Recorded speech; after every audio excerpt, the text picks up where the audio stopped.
Hello everyone, very good morning to all of you. 50 MCQ questions करने वाले हैं class 12th chemistry board exam के लिए। इससे पहले सारे न्यूमेरिकल्स का वीडियो मैं अपलोड कर चुका हूं। आपने रुद्वालिया केमिस्ट्री पे वीडियो नहीं देखी है तो प्लीज वीडियो को जल्दी से जल्दी देख लीजिए। आइए एक एक क्वेश्चन को स्टार्ट करते हैं। सेट वन में वही सेम पैटर्न रखूंगा जो बोर्ड में आने वाला है। पहला क्वेश्चन देखते हुए चलना। आप अपने लेवल पे पहले सारे क्वेश्चंस को खुद से अटेम्प्ट करेंगे, फिर मेरे साथ आंसर्स को मैच करेंगे। पहला question, boiling point of alcohol are higher than that of hydrocarbons. Hydrocarbon और अल्कोहल में ज्यादा बॉइलिंग पॉइंट अल्कोहल का क्यों निकल कर आता है? सर सीधा सा बात है कि अल्कोहल में क्या होता है, एच बॉन्डिंग होता है। खत्म सवाल, खत्म एकदम। देखो, आप अपने लेवल पे जैसे मैं चार क्वेश्चंस यहाँ दिख रहे हैं ना, तो वीडियो को पोज करते हुए आप पहले चारों क्वेश्चंस को अटेम्प्ट करो, फिर मैच करना, पता लग जाएगा कितने सही कितने गलत, कितना तैयार है बोर्ड के लिए। जिसको बहुत ही कम आता है तो दोस्त कोई टेंशन की बात नहीं, आप सारे क्वेश्चंस यहीं से ही सीखते हुए चलो। 50 से क्वेश्चंस कर लेंगे, अच्छी खासी प्रैक्टिस हो जाएगी। Which of the following isomer has the highest melting point? Melting point के लिए जनरली अपन देख रहे होते हैं सिमेट्री। जनरली देख रहे होते हैं सिमेट्री, पैरा वाले का बॉइलिंग मेल्टिंग पॉइंट ज्यादा रहता है। अब यहाँ पर देखो, एनसीईआरटी से ही उठाया हुआ क्वेश्चन है। पहला ऑप्शन है 1,2 डाई क्लोरो, मानी ऑर्थो पे लगा दिया। फिर 1,3 है, और फिर है 1,4। आप अपने लॉजिक से सोचकर बता सकते हैं सबसे ज्यादा सिमेट्री कहाँ मिल रही है, कि आपको पैरा में मिल रही है क्या? तो पैरा वाला आंसर हो जाएगा 1,4 डाई क्लोरोबेंजीन। खत्म सवाल। ये देखना, कई बार ऐसी गलती मत करना, यहाँ डज नॉट लिखा है। एग्जाम में पेपर में जब आप पढ़ें तो ध्यान से देखना क्या लिखा है यहाँ पे। Which of the following does not correctly represent the correct order of property indicated? कौन सी गलत प्रॉपर्टी है? Increasing number of oxidation state, हाँ तो सही बात है। मैंगनीज +7 में मैक्सिमम, क्रोमियम +6 में, वेनेडियम +5 में, टाइटेनियम +4 में। ये तो आंसर नहीं है। और सोचो क्या हो सकता है। दोस्त, मेल्टिंग पॉइंट का ऑर्डर है, एक मेल्टिंग पॉइंट का ऑर्डर। कैसे? यहाँ पर आता है एक डिप, यहाँ पर क्या आता है, एक डिप आता है। ठीक है, ये क्रोमियम का है और फिर ये मैंगनीज का है। मैंगनीज का मेल्टिंग पॉइंट कम रहता है क्रोमियम से। एनसीईआरटी में एक ग्राफ भी है, और किसी को नहीं आता तो डी एंड एफ ब्लॉक आपको क्या करना है, आप सर्च करेंगे D and F block by Aniruddh Walia. आप मेरे नाम से सर्च कर लेना दोस्त, आपको लेक्चर मिल जाएगा। आधे घंटे में वीडियो देखो, मौज करो। थर्ड ऑप्शन आंसर है, क्योंकि करेक्ट आंसर क्या होगा, मैंगनीज और क्रोमियम में मेल्टिंग पॉइंट ज्यादा किसका होगा? तो मेल्टिंग पॉइंट का मैं एक बार ऑर्डर भी लिख देता हूँ। Titanium, vanadium, manganese and then chromium, ये करेक्ट ऑर्डर है। अगला क्वेश्चन देखो, the rate constant of the reaction इतना दे रखा है, ऑर्डर पूछा है। रेट कांस्टेंट दे रखा है दोस्त, ऑर्डर पूछा है, आप क्या करेंगे? चलो सोचते हैं। कुछ नहीं दोस्त, इन जनरल सोचो, इन जनरल सोचो। रेट जो होता है, रेट आप ऐसे ही लिखते हैं क्या, कंसंट्रेशन पर यूनिट टाइम। यही लिखे ना, change in concentration upon time. और फिर आप इसको क्या लिखते थे, rate constant into concentration raise to the power n. N आपको ऑर्डर बताता था। अब अपनों को क्या चाहिए सर, अपनों को तो ये रेट कांस्टेंट का यूनिट दे रखा है, ऑर्डर चाहिए। तो क्या टेंशन की बात, आप जनरल यूनिट लिखो ना, पहले जनरल यूनिट। के बारे में आप लिखोगे तो कुछ ऐसा लिख रहे होंगे क्या, सोच कर देखना।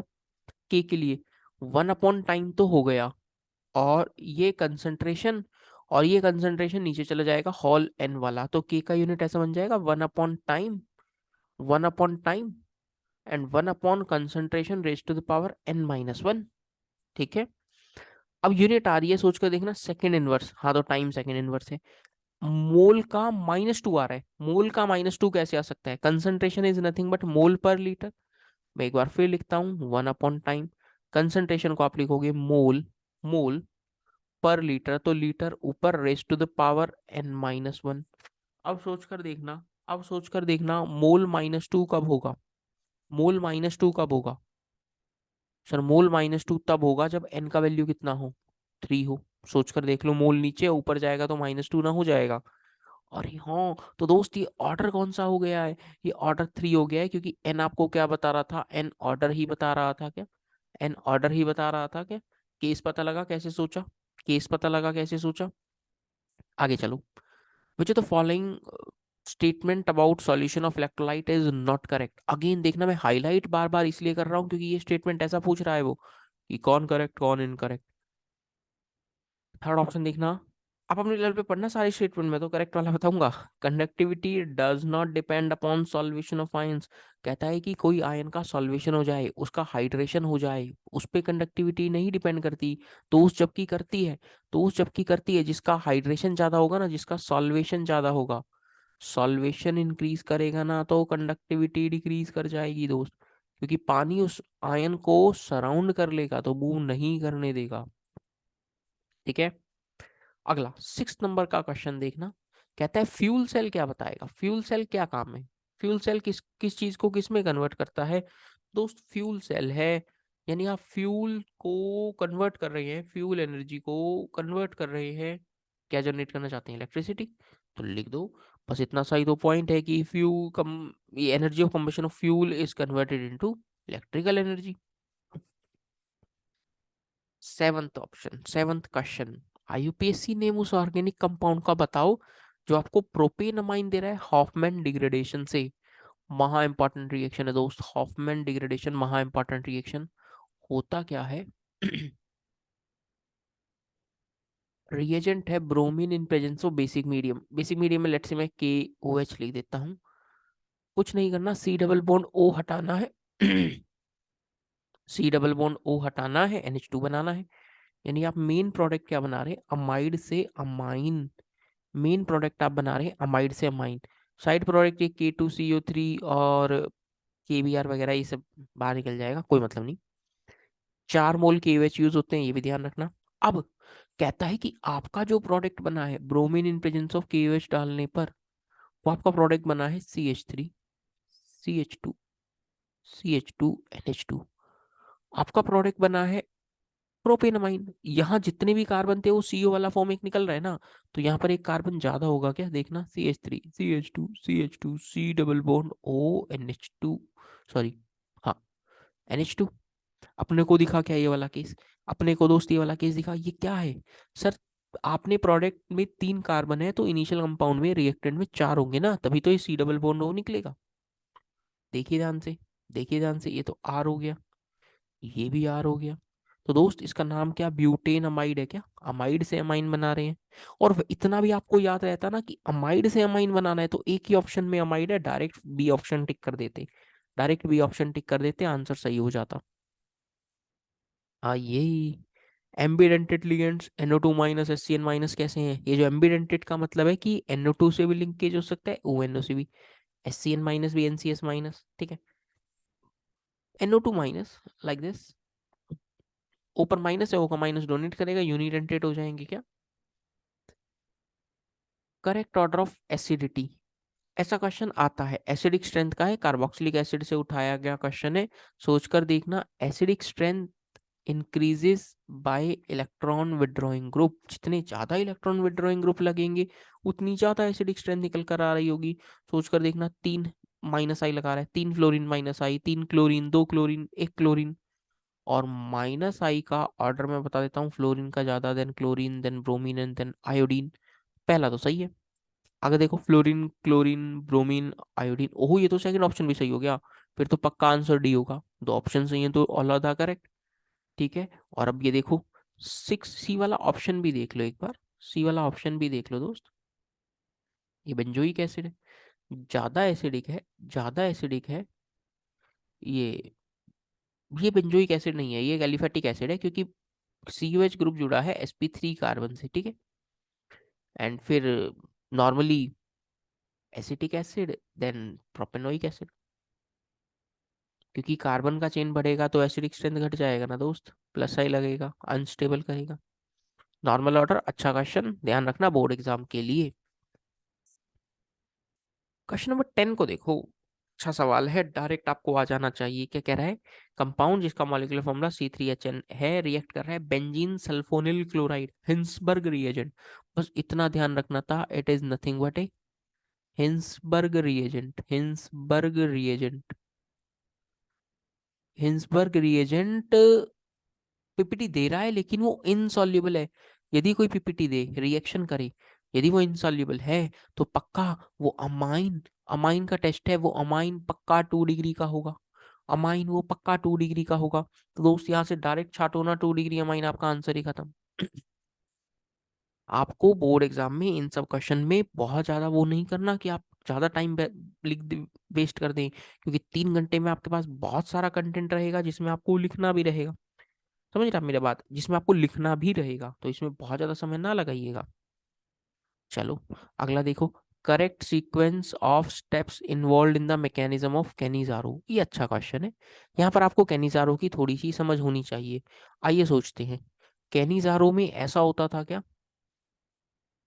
बेसिक मीडियम में लेट से रिएक्शन है, मैं इसका एक बार मैकेनिज्म लिखता हूँ, आप खुद समझ जाएंगे। सबसे पहले कंपाउंड जिसके पास अल्फा एच नहीं है वो कैनिजारो देते थे। ओ एच माइनस यहाँ अटैक करता था, देखना एच, ओ पर माइनस, ओ एच और एच। अगला स्टेप देखना, एक और मॉलिक्यूल एल्डिहाइड का लिया, O minus electron pair shift, यहाँ से एच माइनस निकलता था, वो इस पे अटैक कर देता था। तो ये कंपाउंड तो ऐसा बन गया C double bond O O H. और जब यहाँ वाले पे अटैक हुआ, ये वाला बना रहा हूँ मैं, ये वाला एच, ओ पर माइनस, एच और ओ एच, सॉरी यहाँ पर आएगा एच। ये रहा वो एच, मैं हाईलाइट भी कर दूं ताकि कोई डाउट ना रहे। ये एच ये आ गया। अब क्या होगा, अब यहाँ पर एसिड बेस रिएक्शन हो जाएगी इनमें। इनमें एसिड बेस रिएक्शन होने के बाद तो C H three O H and H C O minus, ये फाइनल प्रोडक्ट बन गया C H three O H and H C O minus. ये स्टेप आरडीएस है, एच माइनस का माइग्रेशन इज आरडीएस, ये भी कई बार पूछता है। अब यहाँ पर कहता है करेक्ट सीक्वेंस बताओ। सबसे पहले इस न्यूक्लियोफाइल ने अटैक किया, न्यूक्लियोफिलिक अटैक, फिर ट्रांसफर किसका हुआ, एच माइनस का, फिर किसका हुआ, एच प्लस का। देखना यहाँ से ये एच माइनस की फॉर्म में निकलता है, ये एच माइनस की फॉर्म में। बी ऑप्शन सही है, अच्छा मैकेनिज्म, अच्छा क्वेश्चन बोर्ड लेवल के रिस्पेक्ट में। ध्यान रखना क्या क्या हुआ है। और ऑर्गेनिक नेम रिएक्शंस की सारी नेमिंग रिएक्शन में पढ़ा चुका हूँ, आप सर्च कर लेना naming reaction by Aniruddh Walia. कोई भी आपको केमिस्ट्री में सेगमेंट सर्च करना है तो मेरे नाम से करना, आपको वीडियो मिल जाएगा, वीडियो देखो, एंजॉय करो, सीख लो टॉपिक, कोई दिक्कत ही नहीं। अगला देखो, rate law can be determined from balanced chemical equation. कब? रेट लॉ आप बैलेंस्ड केमिकल इक्वेशन से तभी लिख पाएंगे जब रिएक्शन कैसी रहेगी, एलिमेंट्री। क्योंकि एलिमेंट्री रिएक्शन में जो स्टोइशियोमेट्रिक कोफिशिएंट है वही ऑर्डर होता है। जैसे मैं एक एग्जांपल लिखता हूँ, ठीक है, एक एग्जांपल लिखता हूँ। मान लो ए प्लस बी गिव्स, प्रोडक्ट मिल रहा है, और सवाल वाले ने बता दिया कि ये एलिमेंट्री है, कि एक ही स्टेप में हो रही है, तो दोस्त घबराने की कोई बात नहीं। रेट का एक्सप्रेशन आप डायरेक्ट लिखेंगे k into concentration raise to the power one, concentration B raise to the power one. जो स्टोइशियोमेट्रिक कोफिशिएंट है वो पावर में चले जाएंगे, लेकिन तब लिखे जाएंगे रेट का एक्सप्रेशन रिएक्शन को देखकर जब रिएक्शन कैसी हो, एलिमेंट्री। ठीक है, अब ये क्वेश्चन देखो, हालांकि बहुत मुश्किल नहीं बट आना चाहिए। क्रिस्टल फील्ड स्प्लिटिंग मैक्सिमम कब होगी, डेल्टा मैक्सिमम कब होगा? डेल्टा को आप ऐसे लिखोगे क्या, एच सी बाई लेमडा। यदि लेमडा कम है तो डेल्टा हो क्या हो जाएगा, ज्यादा। तो दोस्त ये मैक्सिमम पूछ रहा है, इसका मतलब वेवलेंथ क्या होनी चाहिए, कम। और वेवलेंथ सबसे कम किसकी है, क्या वेवलेंथ कम सबसे सेकंड ऑप्शन में है क्या? सोच कर देखना, क्या वेवलेंथ सबसे कम सेकंड ऑप्शन में है क्या, सी एन वाले की आंसर। अरे सर ये तो देखते ही हो गया, हाँ। ऑर्डर पूछता तो आप ऑर्डर भी लिख देते, 2 1 3। केस पता चला, आसान क्वेश्चन है देखो। अब देखो एक आईयूपीएससी नेमिंग का क्वेश्चन आ गया, क्वेश्चन नंबर 14। आप carboxylic acid senior functional group है, तो यहाँ से नंबरिंग स्टार्ट करोगे 1 2। अब 3 ऊपर लिखूं, इधर लिखूं या राइट में लिखूं, जहां ज्यादा कार्बन हो। 3 ये रहा तो 4 ये रहा, तो नाम क्या हो गया, 2 कार्बन पे 2 मिथाइल है क्या, 2 कार्बन पे 2 मिथाइल है तो 2 2 डाई मिथाइल, और 4 कार्बन की chain butanoic acid, 2 2 di methyl butanoic acid. I hope आप बहुत सारे क्वेश्चन तो खुद से भी बना पा रहे होंगे, आई होप आप बहुत सारे क्वेश्चन तो खुद से भी बना पा रहे होंगे। और देखो, अब ये लास्ट में ना बोर्ड एग्जाम में ये 4 क्वेश्चन असर्शन रीजन आएंगे, 15 से 18, उसी पैटर्न को रखा हुआ है। असर्शन रीजन के क्वेश्चंस में स्टूडेंट्स को थोड़ा सा डिफिकल्टी महसूस हो रहा होता है कि सर समझ में नहीं आता, क्वेश्चन सही है गलत है, सही है गलत है। तो कोई दिक्कत नहीं, घबराने की बात नहीं, आप पहले इंडिविजुअल स्टेटमेंट को पढ़ो। आप पहले इंडिविजुअल स्टेटमेंट को पढ़ो, कैसे? कह रहा है कि 15 देखो, असर्शन देखो, para nitrophenol is more acidic, structure बनाओ दिखेगा, पैरा पर NO2 और नॉर्मल, अब मैंने कहा था एसिडिक स्ट्रेंथ में जो इलेक्ट्रॉन विड्रॉइंग ग्रुप होगा वो एसिडिक स्ट्रेंथ बढ़ाएगा, तो ज्यादा एसिडिक हो गया, सही बात है। Nitro group helps in stabilisation of phenoxide ion by dispersion of negative charge. क्यों? क्योंकि H प्लस जाने के बाद O पर क्या आएगा? माइनस। एसिडिक मतलब यही तो है, H प्लस डोनेट कर दे, और O के माइनस को स्टेबल कौन करेगा? NO2। यानी ये स्टेटमेंट भी ट्रू, ये स्टेटमेंट भी ट्रू, और इसका करेक्ट रीजन है, करेक्ट एक्सप्लेनेशन है। तो 15 का आंसर ए हो गया क्या? तो 15 का आंसर दोस्त ए हो गया क्या? कैसे लॉजिक से इसको किया पता लगा? नाउ डीएनए आरएनए वाला सेगमेंट देखना। कहता है असर्शन पढ़ो। The two strands of DNA are complementary. जी हाँ, डीएनए के अंदर वो पेयरिंग कैसे रहती है मैं आपको बता देता हूँ। साइटोसिन कंबाइन होता है ग्वानिन के साथ, थाइमिन कंबाइन होता है एडेनिन के साथ। यहाँ पर एक एडिशनल बात बताता हूँ, साइटोसिन और ग्वानिन के अंदर दो एच बॉन्ड्स रहते हैं, ये भी ध्यान रखना, नहीं पता तो। थाइमिन और एडेनिन के अंदर तीन एच बॉन्डिंग से कंबाइन होते हैं, तीन एच बॉन्ड्स रहते हैं, ये भी नई बात है आपके लिए, नहीं पता तो ध्यान रखना। Two strands of DNA are complementary. कौन कौन है इसकी कॉम्प्लीमेंट्री? साइटोसिन का कॉम्प्लीमेंट्री कौन? ग्वानिन। थाइमिन का कौन? एडेनिन। कितने कितने एच बॉन्ड? उसमें दो, इसमें तीन। यानी कि ये स्टेटमेंट भी सही, ये स्टेटमेंट भी सही, विद करेक्ट एक्सप्लेनेशन। ये आंसर हो गया। Now copper two plus salt 17 को देखना। कहता है कि कॉपर टू प्लस का सॉल्ट ग्रीन कलर का है दोस्त, बचपन से याद होगा, कॉपर सल्फेट हाइड्रेटेड वाला ब्लू कलर का।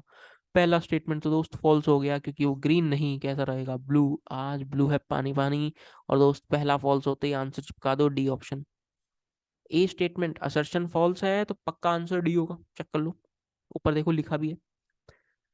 नाउ 18th क्वेश्चन इंपॉर्टेंट भी है और ध्यान भी रखना। क्या कह रहा है?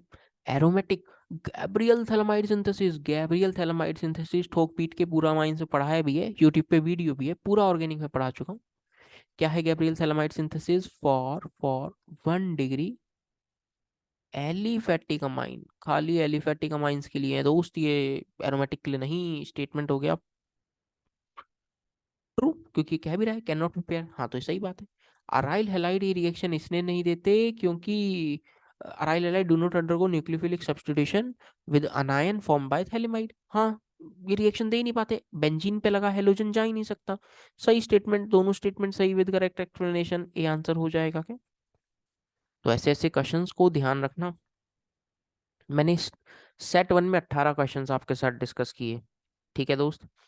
सेट टू के क्वेश्चंस को देखना, सेट टू के क्वेश्चंस को। आ जाओ 50 क्वेश्चन करेंगे दोस्त। क्या कह रहा है? कहता है कि जो कम, जैसे अल्कोहल जो छोटा वाला है, जैसे अल्कोहल छोटा वाला, मीथेनॉल, इथेनॉल, कहता है ये हर पानी कितना भी ले लो उसके अंदर मिक्स हो जाएगा। हाँ सर, हमने अक्सर देखा है। बैक तुमने कहाँ से देख लिया बे? इथेनॉल जो है, इथेनॉल पानी के किसी भी प्रोपोर्शन के साथ मिक्स हो जाएगा। क्यों? क्योंकि एच बॉन्डिंग कर सकता है, हाइड्रोफोबिक वाला पार्ट छोटा है, तो पानी के साथ हर मिक्सचर में मिक्स हो जाता है, कितना ही पानी ले लो, कितना ही अल्कोहल, यदि मास कम है तो। अगला देखना, थ्री फिनाइल प्रोपीन, ये प्रोपीन है, उसकी थर्ड पोजीशन पर फिनाइल। अब आप H B R in presence of peroxide डाल रहे हैं, H B R in presence of peroxide. तो दोस्त anti Markovnikov rule, Kharasch effect, peroxide effect, तो ब्रोमीन कहाँ आएगा? जहां आना चाहिए था उसके एंटी। क्या ये ब्रोमीन आएगा क्या? क्या दोस्त ये ब्रोमीन आएगा? अब नंबरिंग देखना कैसे कर रहा हूँ। फिनाइल 1 2 3, तो क्या आप नाम लिखेंगे अल्फाबेटिकली? देखना यार दोस्त, यहाँ पे नाम तो इन्होंने अल्फाबेटिकली सही नहीं लिखा है कोई भी ऑप्शन में। अभी करेक्ट ऑप्शन ऐसा लिखा जाएगा, 3 ब्रोमो, नाम अल्फाबेटिकली लिखना है ना, 3 ब्रोमो 1 फिनाइल प्रोपेन। ठीक है, वो बी ऑप्शन में चेंज कर रहा हूँ, करेक्ट नाम ये है, नाम अल्फाबेटिकली लिखा जाएगा। कोई कहेगा सर बोर्ड में ही ऐसा आ जाए तो, अरे देखो बोर्ड में ही ऐसा आ जाए तो क्या कर सकते हैं, फिर तो आपको लिखना ही पड़ेगा, फिर तो दोस्त आपको लिखना ही पड़ेगा, कोई ऑप्शन ही नहीं है ना। अब कहता है कि ट्रांजिशन एलिमेंट जिनका spin only magnetic moment same आ रहा है, तो आप एक एक ऑप्शन चेक कर लो। जैसे कोबाल्ट 2 + 3d7 कन्फिग्रेशन रहेगा, 3d7 कन्फिग्रेशन है तो unpaired electron 3, unpaired electron check कर लो।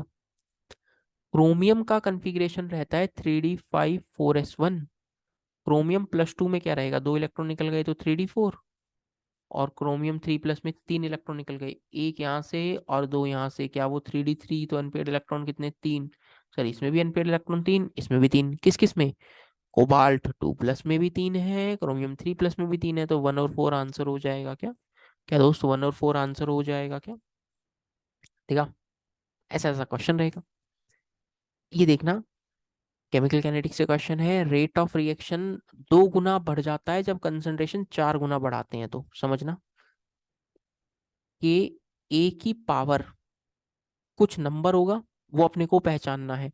कहता है rate 8 times, sorry rate 2 times हो रहा है जब आप कंसंट्रेशन को क्या कर रहे हैं, 4 गुना। सोचना वो नंबर क्या रहा होगा जब ये 2 के बराबर आ जाए। सर ये नंबर हाफ रहा होगा क्या? उल्टा सोच कर देख लो, रेट इक्वल्स टू के, ए की पावर हाफ। तो यदि आप इसको 4 करते, 4 का रूट तभी ये 2 आएगा ना, 4 का रूट तभी 2 टाइम्स बढ़ेगा ना, तो ऑर्डर क्या हो गया, हाफ। ऑर्डर क्या हो गया दोस्त, हाफ। अब कहता है लेमडा एम और लेमडा एम नॉट में स्ट्रॉन्ग इलेक्ट्रोलाइट के लिए रिलेशन बता दो। तो दोस्त कोई दिक्कत की बात नहीं है। Debye Huckel Onsager equation क्या कहता है, lambda m equals to lambda m naught minus A into root over C. This is Debye Huckel Onsager equation, Debye Huckel Onsager equation. Question number 6 बहुत famous question, बहुत famous question. और दोस्त अक्सर अक्सर exam में आता भी है। सेकंड इनवर्स देखते ही आपकी यूनिट, सेकंड इनवर्स देखते ही ऑर्डर चमकना चाहिए, फर्स्ट ऑर्डर दिमाग में घोट के पी लो। यदि रेट कांस्टेंट का यूनिट टाइम इनवर्स है, टाइम इनवर्स है, तो आपका ऑर्डर फर्स्ट ऑर्डर होगा। और ये निकालते कैसे हैं वो भी मैंने आपको बताया, ये निकालते कैसे हैं दोस्त वो भी मैंने आपको बताया। सेट वन में क्वेश्चन किया था ना अपनों ने, सेट वन में क्वेश्चन किया था ना अपनों ने। चलो और क्वेश्चंस को अटेम्प्ट करो। कहता है कि कौन सा अमाइन सबसे ज्यादा रिएक्टिव है HCl से, कौन सा अमाइन सबसे ज्यादा रिएक्टिव है HCl से। सोच कर देखते हैं, सोच कर देखना। अमाइन, अमाइन रिएक्शन कर रहा है HCl के साथ, यानी ये बेस है, ये एसिड है। तो एसिड बेस रिएक्शन तब बढ़िया होगी ना जब बेस का बेसिक स्ट्रेंथ सबसे ज्यादा हो। तो अपने को इस क्वेश्चन में कुछ नहीं करना, चेक चेक, बढ़िया बेस। कौन सा बेस बढ़िया है आप बस वो चेक कर लो। आपको एक ऑर्डर ध्यान है और याद भी रखना, यदि मिथाइल रहता है ना तो order of basic strength, order of basic strength, वहाँ इंपॉर्टेंट पॉइंट है, order of basic strength in aqueous medium पानी के अंदर जो ऑर्डर रहता है 2 डिग्री सबसे ज्यादा, देन 1 डिग्री, देन 3 डिग्री। और यदि यही इथाइल रहता है तो ऑर्डर रहता है 2 degree, 3 degree, then 1 degree. 213, 231, methyl है तो 213, इथाइल है तो 231। यानी सबसे बढ़िया ये तो 1 डिग्री हो गया, ये 3 डिग्री है, ये 2 डिग्री है। तो ऑर्डर 2 डिग्री वाले का बेसिक स्ट्रेंथ सबसे ज्यादा होगा क्या? सवाल वहीं खत्म हो जाएगा, 2 डिग्री का बेसिक स्ट्रेंथ सबसे ज्यादा। ये क्वेश्चन देखो, कहता है कि फॉर्मूला बता दो कोऑर्डिनेशन कंपाउंड का। कुछ नहीं, आसान रहता है, आप एक एक ऑप्शन उठा लो, चेक कर लो, आपको आंसर दिख जाएगा। जैसे मैं पहला ऑप्शन उठा रहा हूँ, नाम लिखो अल्फाबेटिकली, टेट्रा अमाइन, देखना अमाइन में डबल एम आ रहा है। फिर पानी के लिए एक्वा, एक क्लोरीन है तो क्लोरो या क्लोराइड हो, टेट्रामाइन एक्वा क्लोरो, कोबाल्ट का ऑक्सीडेशन नंबर +3 लिख दो। टेट्रामाइन एक्वा क्लोराइडो कोबाल्ट +3 और लास्ट में क्लोराइड। अरे तो सारी बात सही हो गई, अरे तो सारी बात सही होगी, ये तो आंसर हो गया, खत्म। ऐसे ही आप चेक कर लो।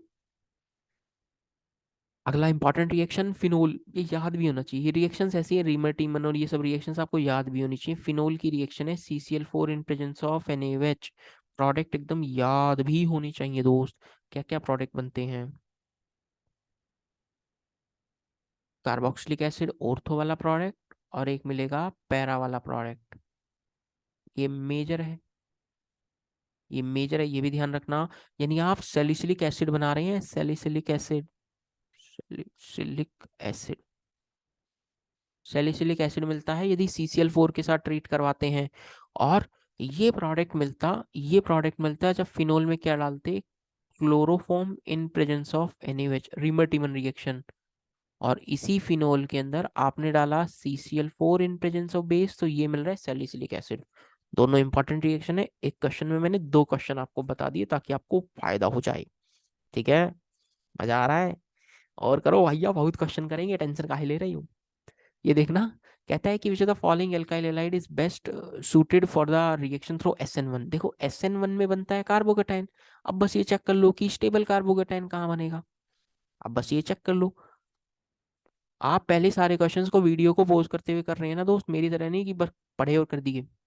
Br हटाओ, कार्बोकेटाइन बनाओ, ये कार्बोकेटाइन स्टेबल है तो तेज रिएक्शन देगा। ये कार्बोकेटाइन स्टेबल है तो दोस्त तेज रिएक्शन देगा।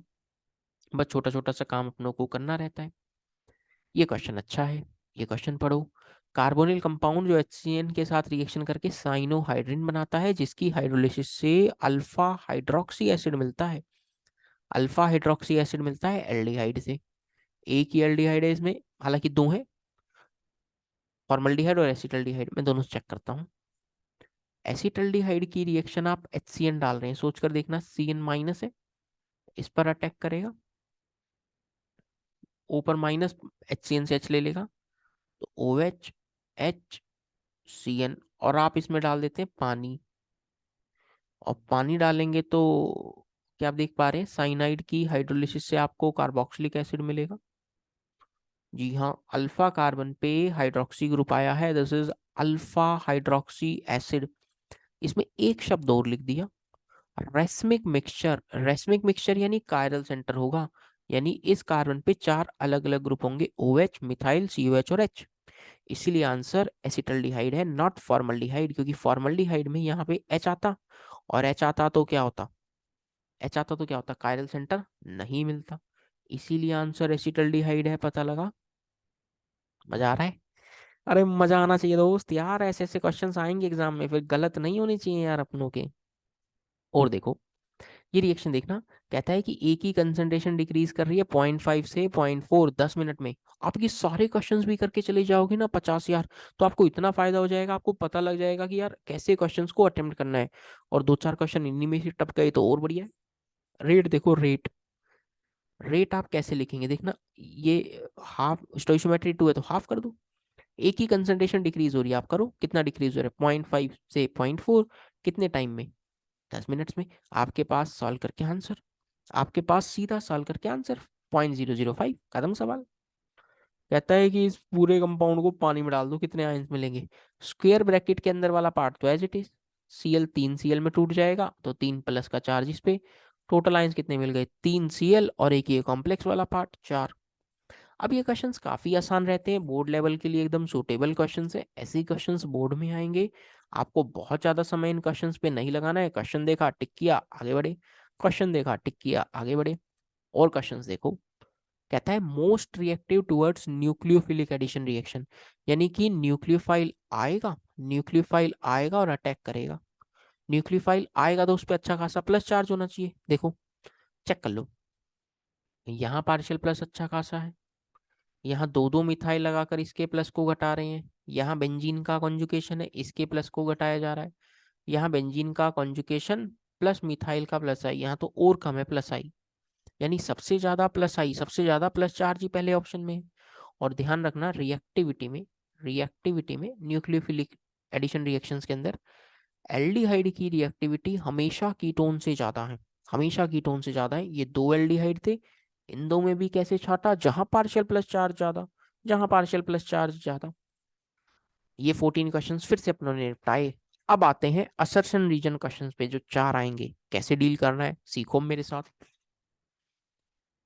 कहता है कि एनिसोल की ट्रीटमेंट HI के साथ करवा रहा हूँ। अब बहुत सारे लोगों को एनिसोल नहीं पता होता, तो दोस्त घबराने की जरूरत नहीं है, बेंजीन पर OCH3 ईथर है ये, HI के साथ रिएक्शन, आप ये बॉन्ड तोड़ेंगे, पानी से, सॉरी HI से OH बन जाएगा और ये I बन जाएगा। और दोस्त जुगाड़ याद रखना, जितना जहां फिनोल बन सके फिनोल बना दो। ये बन गया CH3I। आंसर देखो, gives phenol and methyl iodide, जी हाँ, true statement. Due to resonance O6H5 bond is stronger than, हाँ। अब आप देखो, कोई कहेगा आपने बेंजीन और O वाला, ये वाला बॉन्ड क्यों नहीं तोड़ा। दोस्त ये वाला बॉन्ड कभी टूटेगा ही नहीं, ये बॉन्ड कभी टूटेगा ही नहीं, क्योंकि ऑक्सीजन का लोन पेयर रेजोनेंस में है बेंजीन के साथ। अच्छा, ये तो सही स्टेटमेंट है, तो एक्सप्लेनेशन सही ना हो गया। स्टेटमेंट सही है तो एक्सप्लेनेशन भी तो सही हो गया। D glucose is dextro rotatory in nature, D glucose dextro rotatory रहता है क्योंकि net alpha of Z plus आता है। डी रिप्रेजेंट्स डेक्स्ट्रो रोटेटरी, गलत बात कर दी, कैपिटल डी और कैपिटल एल तो कन्फिग्रेशन है दोस्त, ये तो कन्फिग्रेशन है दोस्त। डेक्स्ट्रो रोटेटरी तो वो बताता है स्मॉल डी और स्मॉल एल, स्मॉल डी और स्मॉल एल, इसका मतलब प्लस, इसका मतलब minus. Capital D dextro rotatory या कैपिटल एल लीवो रोटेटरी को रिप्रेजेंट नहीं करता, ये फॉल्स हो गया। पहला ट्रू दूसरा फॉल्स, पहला ट्रू दूसरा फॉल्स, कौन सा ऑप्शन, सी ऑप्शन। देखा? अगला क्वेश्चन देखो, ट्रांजिशन एलिमेंट्स में NS orbital is filled up first then n-1d। कहता है कि जब आप जैसे 3D सीरीज है, आप पहले 4s में इलेक्ट्रॉन डालते हो 3s में, सर 4s में, हाँ तो वही बात होगी ना, ns इलेक्ट्रॉन को पहले भरा जाएगा n-1d से। तो सही हो गया, सही हो गया बात। अगला देखो, अगला कहता है, अगला कहता है, अगला मतलब अगला statement, effective nuclear charge felt by 3 n-1d electrons is higher as compared to ns electrons। D की पुअर शील्डिंग, डी की पुअर शील्डिंग है तो इफेक्टिव न्यूक्लियर चार्ज ज्यादा, न्यूक्लियस ने उसको टाइटली होल्ड करके रखा है। स्टेटमेंट तो ये भी सही है, लेकिन इसका रीजन ये नहीं है कि 4s में पहले इलेक्ट्रॉन इसलिए आ रहे हैं क्योंकि वो टाइटली होल्ड है, क्योंकि यहाँ लगता है ऑफ-बाउ रूल। ये ऑर्डर इसलिए ड्यू टू ऑफ-बाउ रूल कन्फिग्रेशन का। यानी स्टेटमेंट सही है बट एक्सप्लेनेशन सही नहीं है, तो करेक्ट ऑप्शन कौन सा हो जाएगा, बी ऑप्शन। ये बहुत आराम से सोच समझ के करने अपनों को क्वेश्चंस। जैसे एक ये वाला देखो, acylation of amines give this product and whereas alkylation of amines give polysubstituted product। Alkylation में पोली सब्सटीट्यूटेड प्रोडक्ट इसलिए मिलते हैं क्योंकि प्लस आई लगाकर, क्योंकि प्लस आई लगाकर वो रेट को और बढ़ा देते हैं। स्टेटमेंट रीजन क्या है, रीजन है दोस्त due to due to due to plus I effect, it increases it increases the rate of reaction, rate of reaction बढ़ जाती है प्लस आई लगने के बाद। ये स्टेटमेंट सही है। कहता है क्योंकि वहां क्राउडिंग होती है, अरे क्राउडिंग क्राउडिंग का कोई लोचा नहीं है, क्राउडिंग का कोई लोचा नहीं है, यानी स्टेटमेंट ये फॉल्स है। तो आंसर आप सी ऑप्शन टिक करेंगे, पहला ट्रू दूसरा फॉल्स। एल्काइलेशन में पोली सब्सटीट्यूटेड प्रोडक्ट इसलिए मिलते चले जाते हैं, प्लस आई मिलता रहता है, रेट ऑफ रिएक्शन बढ़ जाता है। दो सेट निपटा चुके हैं आप मेरे दोस्त, दो सेट। कितना क्वेश्चन, 36, 50 का वादा किया था, फिर से निपटाएंगे 50। सेट थ्री के पहले 3 क्वेश्चंस आप ट्राई तो करो। अरे एक एक मिनट क्या, 20 सेकंड लेके भी पहला क्वेश्चन ट्राई तो करो। कहता है कि मोस्ट सुटेबल रिएजेंट क्या है इस कन्वर्जन में। दोस्त बहुत आराम से देखना, आपने डबल बॉन्ड को छुआ भी नहीं, आपने डबल बॉन्ड को छुआ भी नहीं, ठीक है, डबल बॉन्ड नहीं छुआ। कीटोन को कार्बोक्सिलिक एसिड में विद एक कार्बन कम, विद एक कार्बन कम यानी ये वाला बॉन्ड टूटा होगा। तो दोस्त मैं आपको एक इन जनरल रिएक्शन पहले बता देता हूँ, आपका क्वेश्चन वहीं खत्म हो जाएगा। मिथाइल कीटोन में आप आयोडोफॉर्म रिएक्शन करवा दीजिए, आप ये वाला बॉन्ड तोड़ेंगे, सी डबल बॉन्ड होगा, कार्बोक्सिलिक एसिड बनाएंगे, प्लस ये वाले कार्बन का आप बनाएंगे आयोडोफॉर्म। तो सर यहाँ पर भी तो कुछ ऐसा सही हुआ है, हाँ तो मैं कब ना कर रहा हूँ। आप ये वाला बॉन्ड तोड़ो, इसका बनाया आपने कार्बोक्सिलिक एसिड, दूसरा एक निकला होगा यहाँ पर आयोडोफॉर्म। तो दोस्त क्या ये आयोडोफॉर्म रिएक्शन है, आयोडोफॉर्म रिएक्शन महा important reaction for board JEE NEET, हर एग्जाम के लिए इंपॉर्टेंट है आयोडोफॉर्म रिएक्शन।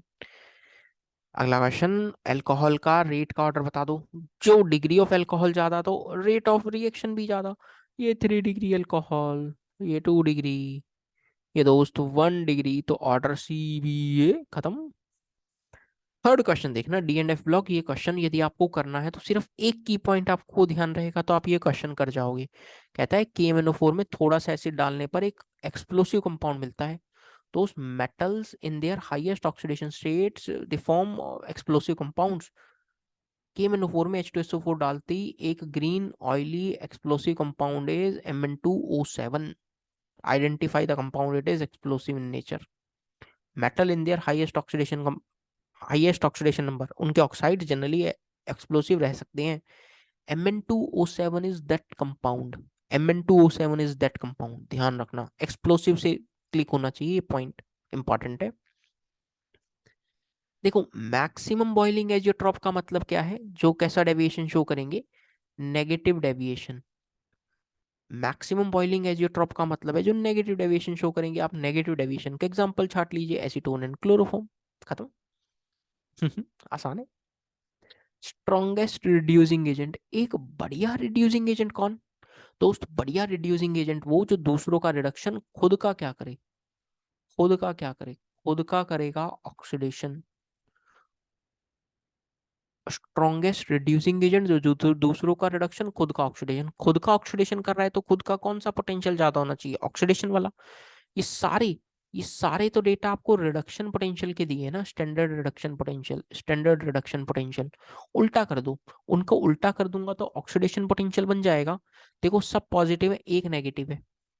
ये रिडक्शन में कम है, तो SOP data E not, chromium से क्रोमियम 3+ का डेटा उल्टा करूंगा तो सबसे ज्यादा यही होगा क्या, क्योंकि ये नेगेटिव का क्या बन जाएगा, पॉजिटिव, बाकी सारे पॉजिटिव वाले नेगेटिव।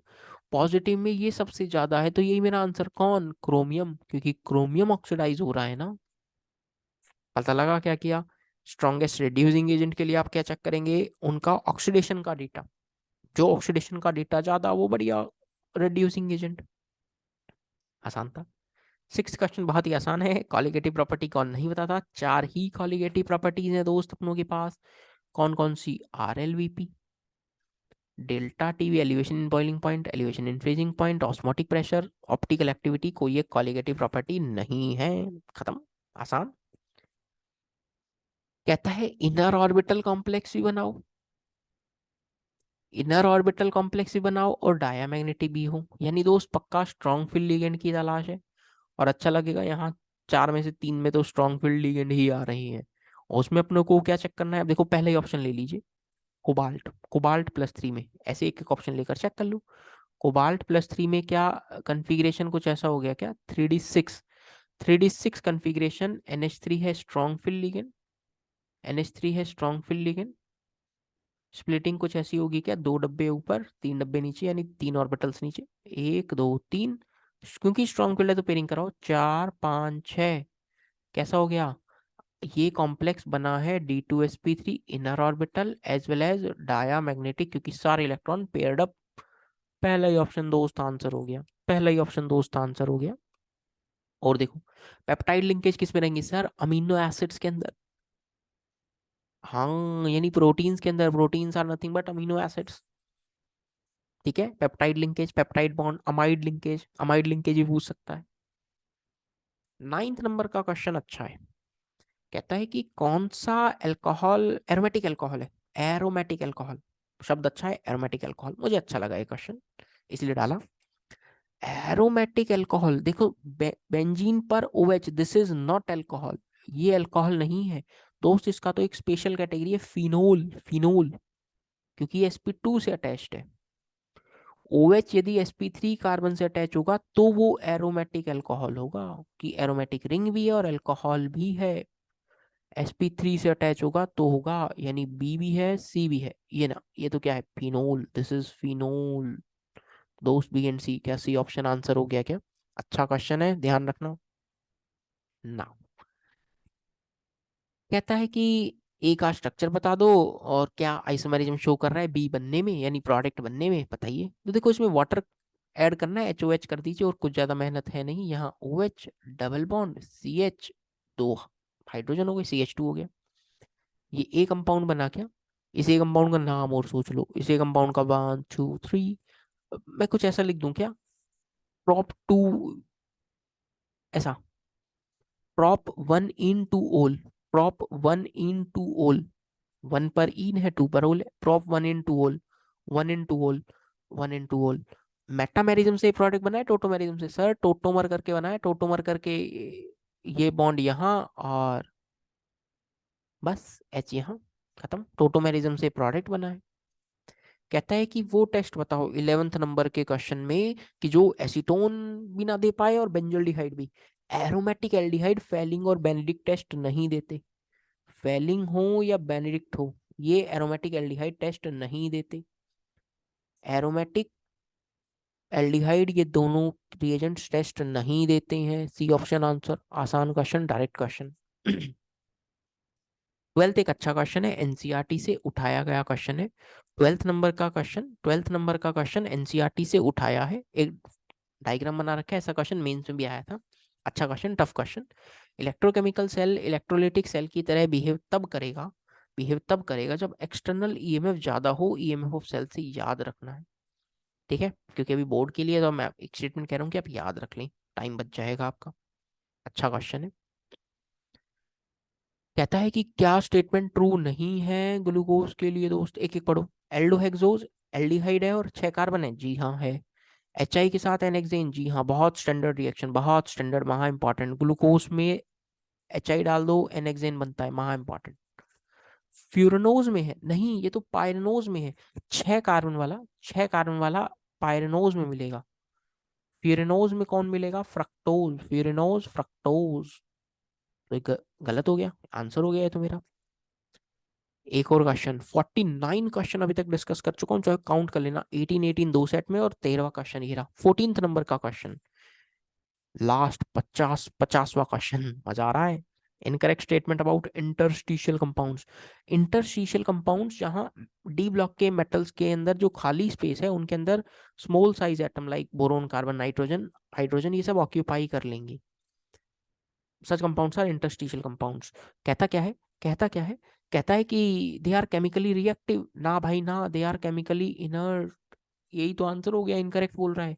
यानी बाकी स्टेटमेंट सही है। दे आर हार्ड, जी हाँ, मेटेलिक कंडक्टिविटी रिटेन रखते हैं, मेल्टिंग पॉइंट ज्यादा है, बट केमिकली इनर्ट है। इनर्ट, किसी के साथ यूजुअली रिएक्शन नहीं करते। एंड इसी के साथ वादा किया है तो निभाना पड़ेगा, और दोस्त मैंने अपना वादा निभा दिया। 50 MCQ आपको बोर्ड एग्जाम के लिए प्रैक्टिस करवा दिए हैं, बोर्ड एग्जाम के लिए, ताकि आप अपने एग्जाम में अच्छा सा एक्सेल करें। मैं आपको बता देता हूँ, ऐसे ही बोर्ड एग्जाम में जो जो न्यूमेरिकल्स आ सकते हैं, जिस टाइप ऑफ क्वेश्चंस आ सकते हैं, वो सारे एक्सपेक्टेड सॉल्व क्वेश्चंस मैं डिस्कस कर चुका हूँ। इससे पहले वीडियो मैंने वही शेयर किया था। आप वीडियो का डिस्क्रिप्शन चेक कर लीजिए, वहाँ वीडियो आपको मिल जाएगा। वीडियो देखो, सारे क्वेश्चन सॉल्व करो। Check the video description. अभी तक आपने मेरे चैनल को सब्सक्राइब नहीं किया तो सब्सक्राइब कर लीजिए। आने वाले 10 दिन हम धमाल मचाने वाले हैं, बोर्ड की एक एक चीज अपन कवर कर लेंगे इस चैनल पे, वो भी फ्री ऑफ कॉस्ट। कुछ नहीं, बस इतना कर लीजिए, बढ़िया सा बोर्ड हो जाएगा। बाकी अपने लेवल पे एक दो सैम्पल पेपर वगैरह लगा लो, प्रैक्टिस हो जाएगी अच्छी खासी, फायदा रहेगा अपनों को। ठीक है दोस्त, उम्मीद कर रहा हूँ ये वीडियो आपको पसंद आई होगी। 50 क्वेश्चंस मैंने कहा था और प्रैक्टिस करवाए, आपको बहुत कुछ सीखने को मिला होगा, और एक अच्छी खासी प्रैक्टिस हो गई। MCQ वाला बर्डन भी कम हो गया होगा। God bless you. वीडियो पसंद आई हो तो लाइक करना दोस्त, कमेंट करके बता देना मजा आया तो, कमेंट करके बता देना मजा आया तो। ठीक है दोस्त, मिलते हैं अगली वीडियो में। Till then stay safe, bye bye, take care.